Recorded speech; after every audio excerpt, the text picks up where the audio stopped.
So, Michael, just in terms of how your sort of identity and the music came together, was it when did you discover kind of the possibility of finding your voice through what music gave to you? Music for me kind of gave me an identity, because I was kind of lost in between whether I was Irish or English, or wondering what way I should talk and sound. And being a kid, anyways, it's hard to find out who you are, you know, and what you love, and what makes you tick, and what you want to do in life, you know. Especially with the schooling system the way it is, there's a lot of pressure on young people to kind of rush their growth, if that makes sense, you know what I mean? And especially when I went back to London, there's a lot of pressure on kids to grow up quite fast as well. You know, so for me, music was more about me finding myself through music, and music helped me find myself, you know. So when I started music, I was confused, and you can hear that within me, trying to sound like someone I wasn't, you know, and you can hear in the lyrics and the messages over time how it progressed and how I found myself. I probably didn't find myself until I was about 18, 19, you know, until I was comfortable in my own skin and comfortable with the way I sounded and who I was, you know. And for me, music saved me. You know, music gave me a path that didn't make me go down another path which I could have gone down.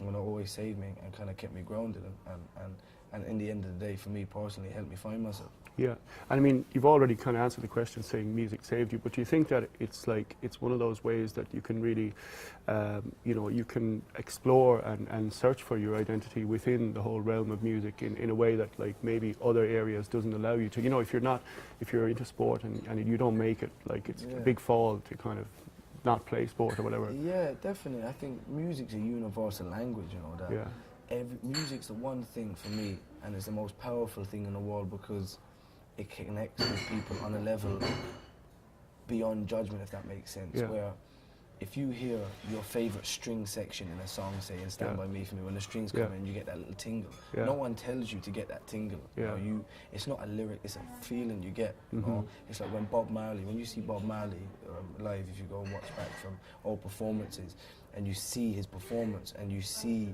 the energy within that, it's no one telling anybody to get into that energy. It's the feeling of the music, you know.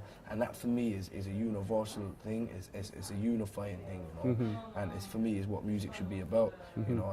And I think if we focus more on that within music, I think we could solve a lot of issues that are going on within the world. If you could do that through music. Music has always been a representative of people and of the time, and I think we've moved away from that, you know. So I think music is definitely a form that people can find themselves in. You know? And do you see it then as a kind of a limitless, or is having limitless possibilities, you know, as in terms of your own, what you want to say yourself? I mean, are you excited by that? You're very young at this point. Yeah, definitely. Music excites me, you know, and it excites me now that I've got one album out of the way. And even me and my guitarist were talking earlier on, we were jamming in a radio session just before we went live, and we've already got another idea for a new song for the album. And for the new album, sorry. And it's limitless, you know, and for me, I just, it kind of allows me to do what I want to do in life, you know, and the music is what I want to do in my life, and it allows me to convey the message that I want to, you know. And do you think now that you kind of have the first album out, and like you say, you've moved on a lot from in the last 3 years, do you feel that you're in a kind of a stream, like a fast stream or a faster stream, that you can really go places with it? Yeah, definitely. I think it does get quite fast. Like you don't sometimes have time to sit back and realise how well things are doing or how badly things are doing. You know, you don't really get to kind of soak it in too much, because you've really got no time to sit down and soak it in. You know, everything's go all the time. Everybody else around you realises and says to you, rings you up, say, oh yeah, it's going so well, but you don't actually get time to do that. You know, so for me, I just, my main focus is just keep creative. You know, and keep performing, keep writing, you know, because you never know what tomorrow can bring, you know, and for what I want to do with my music, I've got to keep doing that, you know, and to keep myself fulfilled as well. And in terms of like material to write about, does that come from sort of what happens in between? I mean, that's still the inspiration, is what's all around you, the people and stuff like that. That's what it is. I make music for people. I make music for myself. I make music for people. I'm inspired by people. I'm inspired by stories. We could stop this interview and you could tell me a story about something that's gone on in your life or something you've heard, and it could inspire me. You know, I want to write about real things that inspire me, and it could be a story that I've seen on the news, I've seen in the paper. I could travel somewhere and hear a story or speak to someone that might inspire me. You know, people inspire me.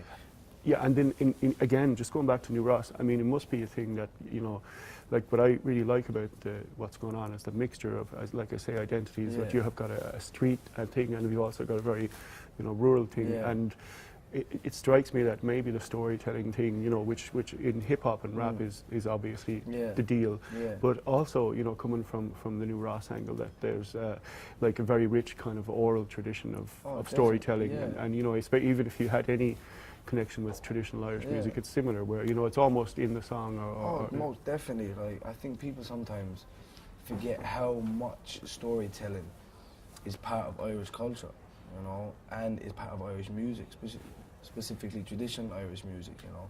And I feel like that's why when I've been influenced by that in my career, I think it's very similar to other genres of music, reggae, storytelling within reggae, storytelling within soul, storytelling within hip-hop, you know. It all comes from like a struggle, or all comes from a personal place where people are speaking about real things, you know.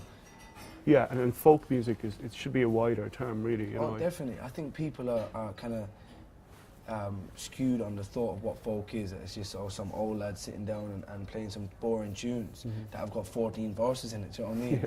Whereas folk comes from folklore, from storytelling, you know. Bob Dylan's folk.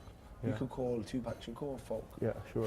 We could call Bob Marley Redemption Song folk. You know. But for me, it's about the emotion that comes through. It's about the storytelling and getting the story of people across, and for people, not for money, not for material things, not for the industry, but for people, to make people better. Yeah, I think that makes loads of sense. Thanks very much, Mark. Thank you very much. Good luck. Thank you very much. Okay. Yeah, That was great. Well, anyway, that was a short version of. We'll have to have a long chat at some point. Yeah,